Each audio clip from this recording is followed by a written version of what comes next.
Hi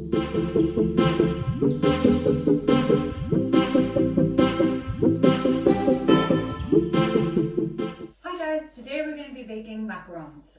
Macarons are some of the most sensitive and tedious cookies to make, and if you've ever tried it, you'll know that it's not easy, and there's so many times where you just feel deflated because the macarons might have become deflated, and you're just like, I give up. But trust me, I'm going to go through a step-by-step process of how you make macarons today, and once you go through it with me, you'll see how easy it is, and then you'll probably never stop making macarons. So let's get started. So first, what we're going to need is 187 grams of almond flour, 225 grams of icing sugar, and what you're going to do is you're going to sieve it into a bowl together so that you don't have any thick pieces of almond flour stuck together or any hard pieces of icing sugar or almond flour, because you want to have as smooth a top as you can get on a macaron. So that's here. And then you're going to need 150 grams of egg whites. These are room temperatured pasteurized egg whites. And then you're going to need 150 grams of sugar.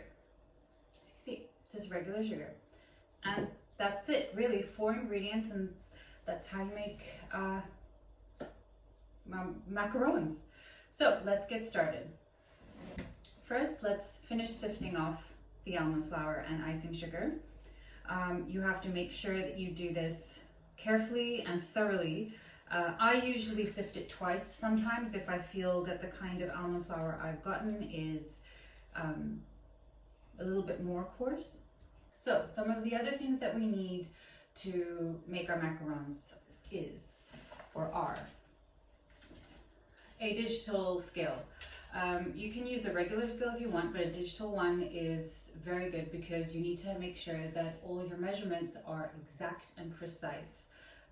So I have a digital one at home and I love it. As you can see, I've used it a lot. And a piping bag. And I fitted mine with a C10 tip, which is, I can't read, but a C10 round tip. So if you can see here, it's completely round. It's a medium-sized tip. So this makes for the perfect circle. You can either cut your piping bag completely as straight as you can to get it straight if you don't have tips. Then what you need is a tray and a baking sheet. I have put my tray upside down only because when you bake it upside down, the airflow becomes more even. So if you don't have a conventional oven, you can do it this way. This will help with the heat. Plus it's easier to tap, because that tapping, for those of you that have already tried baking macarons, know how important it is to release the bubbles. You put a baking sheet on top, or you can have a silicone mat. I have silicone mats, but I'm going to use a baking sheet because not very many people may have a silicone mat at home. So let's just use the baking sheet and see how it goes. So now that the almond flour and icing sugar are sifted on the side, we're going to start beating our egg whites. So you're just going to pour that in. Make sure you get all of it.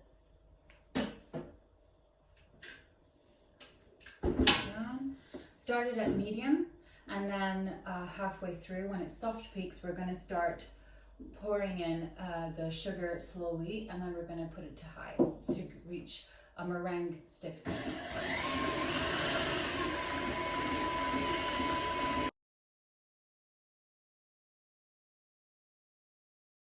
Okay, so I'm just going to show you before I start adding in the sugar that this is what you want, a soft peak meringue that still has a lot of bubbles inside and looks like foam. We're gonna put this back on.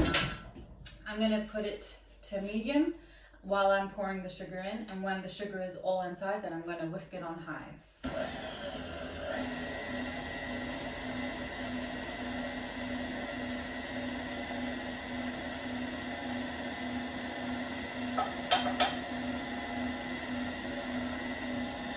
Whisk it on high.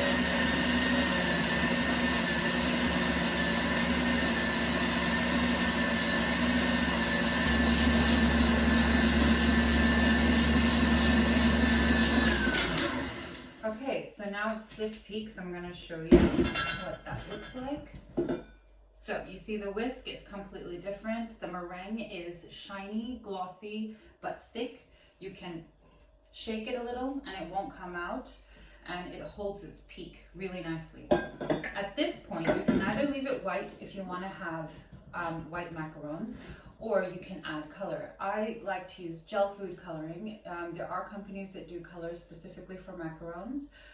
Gel distributes really nicely, so I'm just going to put in a little drops of these. This is pistachio color from Color Splash. Pistachio color from Color Splash. And I'm just going to put a couple of drops, so 4 drops. You can adjust the depth of the color as you keep mixing now. I suggest that you try to concentrate on putting your color at this point rather than later, so it distributes evenly. Make sure you get your color right over here. So I'm going to whisk it. Okay, so now my color is evenly distributed on my meringue. I'm going to take it off the bubble whisk, and then we're going to start adding in the flour.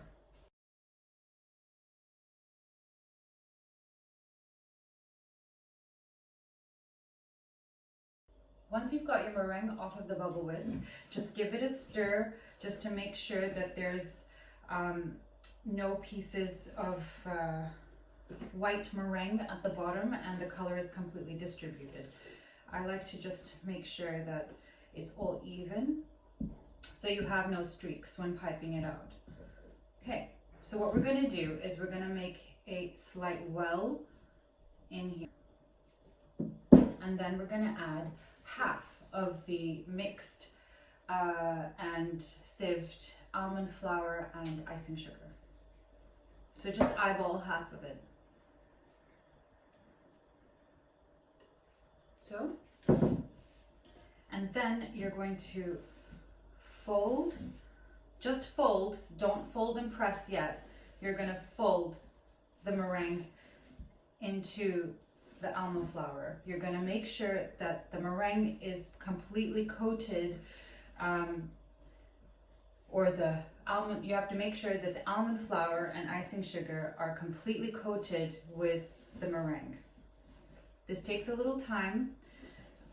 Just make sure. Do not try to deflate it. Keep it like a bubble like this. It's going to look kind of like a sponge, and with a lot of bubbles around. And that's exactly what you want. Now it's time to add the second half. Make sure you get everything.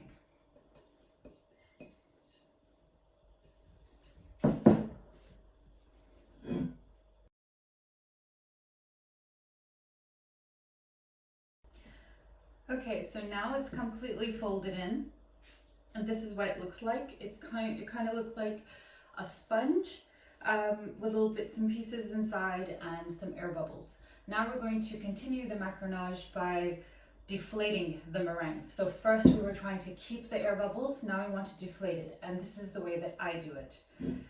I rotate and I press down. I rotate and I press down. When you rotate, try to get everything on the sides and press down. So fold. So you rotate and fold in. Rotate and fold in.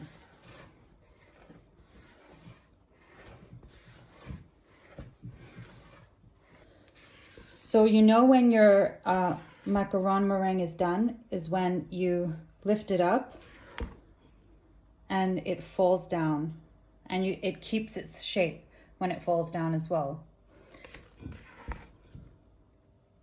Like that, in a ribbon form.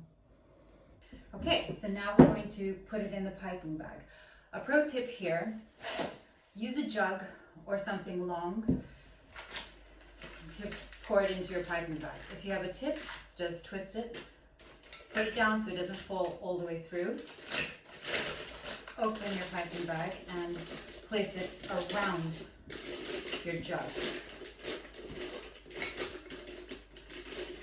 This way, you don't need an extra set of hands, and you get everything in without creating a mess. So let's pour it in.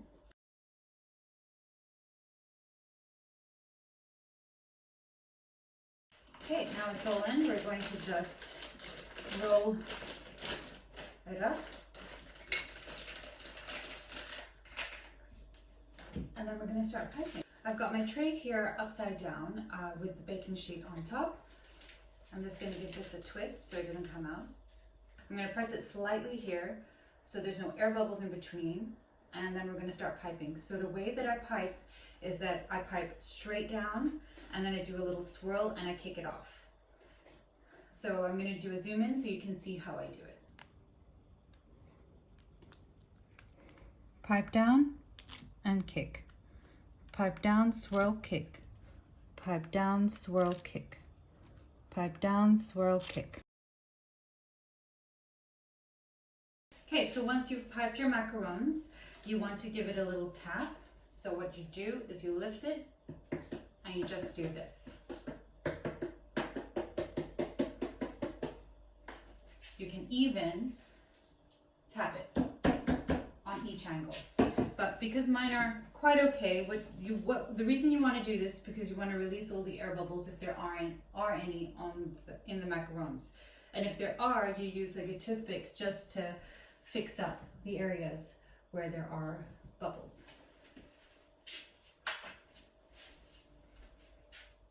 Release the air bubbles. If you see any, like over here, you just want to poke it and swirl it around gently, as gentle as you can, so there's no more air bubbles. So when the macaron actually rises, it rises smooth.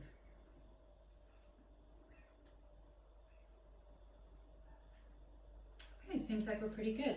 So now we're going to just leave them to rest so it creates a shell on top, and this will take about 20 minutes. If your kitchen is a little bit more warmer, make sure you turn the blinds down and open the balcony to get a little bit more airflow inside. Just try to get cool air as much as you can around your macarons so that it creates a really nice texture on top, a really nice skin on top. The way that you'll know is that when you put your finger on it, it will not stick back onto it. So it's been 20 minutes. And if you just put your finger around the shell, the top or the sides of the macarons, and they don't stick to your fingers, you know that they're ready.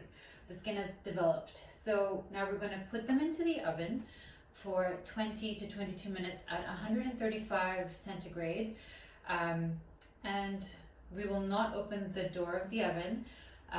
I know that there are a lot of different methods where people open the door of the oven to let some air out, and they rotate the tray as well.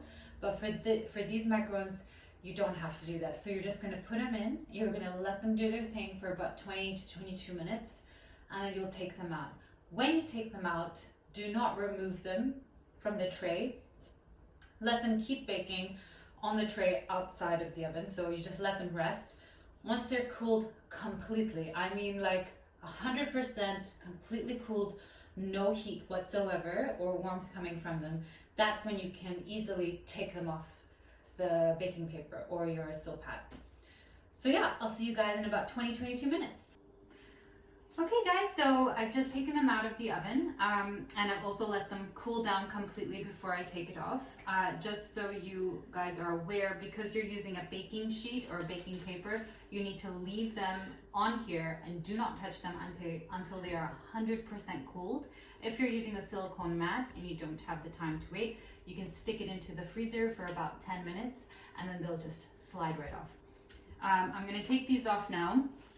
So what I'm going to do is I'm going to take from the corner and you just lift it up and then you just peel it carefully like that, and then here you go. See? So you have a flat surface, you have the hard shell, and you have the foot or the skirt as they call it over here. And yeah, let's try another one. Here you go.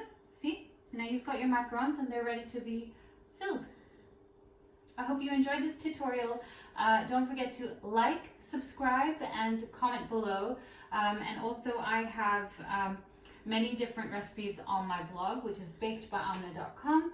And don't forget to follow me on Instagram at bakedbyammna to see all the wonderful bakes that I do. And if you do bake these or anything else, make sure you tag me or hashtag me so I can see your wonderful bakes. All comments are appreciated. So yeah, thank you, and I hope you enjoyed it. Bye!